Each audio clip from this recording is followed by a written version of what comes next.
दोस्तों आज हम NCL research and finance service limited company के बारे में बात कर रहे हैं, क्योंकि यहाँ पर इस कंपनी से अपडेट निकल कर आ रही है, जिसके बाद इस कंपनी में हमें ज़बरदस्त तेज़ी देखने को मिल रही है। और साथ में ही इस कंपनी को हम फाइनेंशियली और फंडामेंटली देखेंगे। इस समय हम कंपनी में बाय सेल होल्ड क्या कर सकते हैं और कंपनी का नेक्स्ट टारगेट प्राइस कहाँ तक जा सकता है, सभी के ऊपर बात करने वाले हैं। तो आइए वीडियो को स्टार्ट करते हैं। दोस्तों, NCL research and finance service limited Mumbai based non banking finance service company है। इस कंपनी का मेनली काम इन्वेस्टमेंट एक्टिविटी करना है और साथ में ये कंपनी लोन प्रोवाइड करती है small and medium enterprises, corporate and corporate non corporate sector में। दोस्तों, NCL research and finance service limited company का शेयर प्राइस अभी 54 पैसे चल रहा है। आज के दिन इस कंपनी में हमें अभी तक 8% के रिटर्न्स देखने को मिल रहे हैं, जो कि पॉजिटिव रिटर्न्स हैं। कंपनी का शेयर प्राइस 51 पैसे पर स्टार्ट हुआ था 9/15 पर। वहीं पर एक महीने के अंदर इस कंपनी के द्वारा हमें ज़बरदस्त मल्टी वगैरह रिटर्न्स देखने को मिले 31.71% की। बात करें 6 महीने में, तो 6 महीने में इस कंपनी में ज़बरदस्त गिरावट देखने को मिल रही थी। 6 महीने में इस कंपनी के शेयर प्राइस में हमें 8.47% की अभी गिरावट देखने को मिल रही है। वहीं पर हाईएस्ट प्राइस 59 पैसे था और लोवेस्ट इस कंपनी का शेयर प्राइस 38 पैसे तक गया था। इस कंपनी ने अपने लोवेस्ट पॉइंट को यहाँ पर टच किया, सपोर्ट एंड रेजिस्टेंस को टच किया, जिसके बाद से इस कंपनी में हमें रॉकेट जैसी तेज़ी देखने को मिल रही है। 3 से 4 महीने के अंदर इस कंपनी का शेयर प्राइस ₹1 को क्रॉस करने की संभावना है।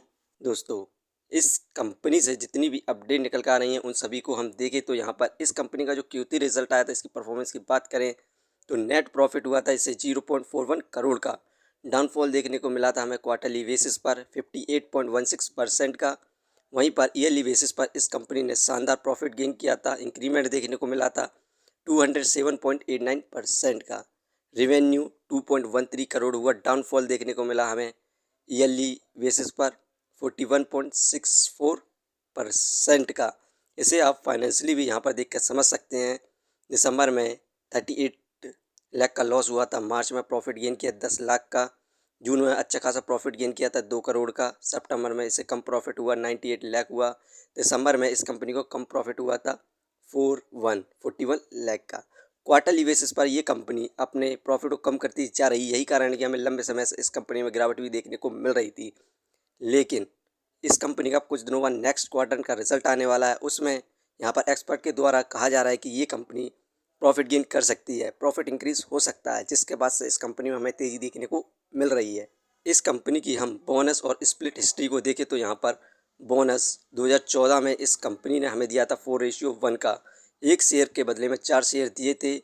और इसके बाद इस कंपनी ने हमें 2021 में यहाँ पर बोनस इशू किया था 1:1 में, एक शेयर के बदले एक शेयर दिया गया था। स्प्लिट हिस्ट्री देखें तो 2014 में इस कंपनी ने हमें 10:2 में स्प्लिट किया था, मतलब यहाँ पर एक शेयर के बदले में 5 एक्स्ट्रा शेयर दिए गए थे। इसके बाद 2021 में 2:1 का, एक शेयर के बदले में यहाँ पर 2 एक्स्ट्रा शेयर मिले थे। यही कारण है कि इस कंपनी का जो शेयर प्राइस है बहुत ज़्यादा कम है, क्योंकि ये कंपनी समय समय पर बोनस और स्प्लिट करती रहती है। इसी वजह से ये एक पेनी स्टॉक्स बना हुआ है। इस कंपनी को हम फंडामेंटली देखें तो मार्केट कैपिटलाइजेशन 50 करोड़ बहुत ज़्यादा कम है इसके प्राइस के हिसाब से। डेप्थ ऑफ इक्विटी 0, ये एक कर्ज फ्री कंपनी है।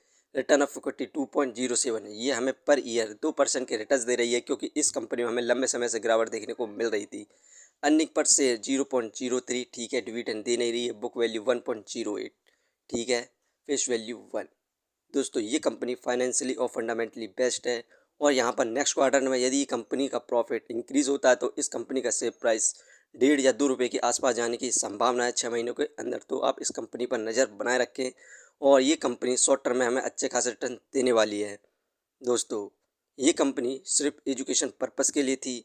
यदि आप किसी भी कंपनी या स्टॉक्स पर इन्वेस्ट करते हैं तो एक बार अपने फाइनेंसियर्स और एक्सपर्ट की सलाह ज़रूर लें। कभी भी लोन लेके इन्वेस्टमेंट ना करें, वरना आप भारी मुसीबत में पड़ सकते हैं। कंपनी के बारे में जानकारी सही लगी हो तो अपने चैनल को सब्सक्राइब करें, जिसका नाम है स्टॉक एनालिसिस। धन्यवाद।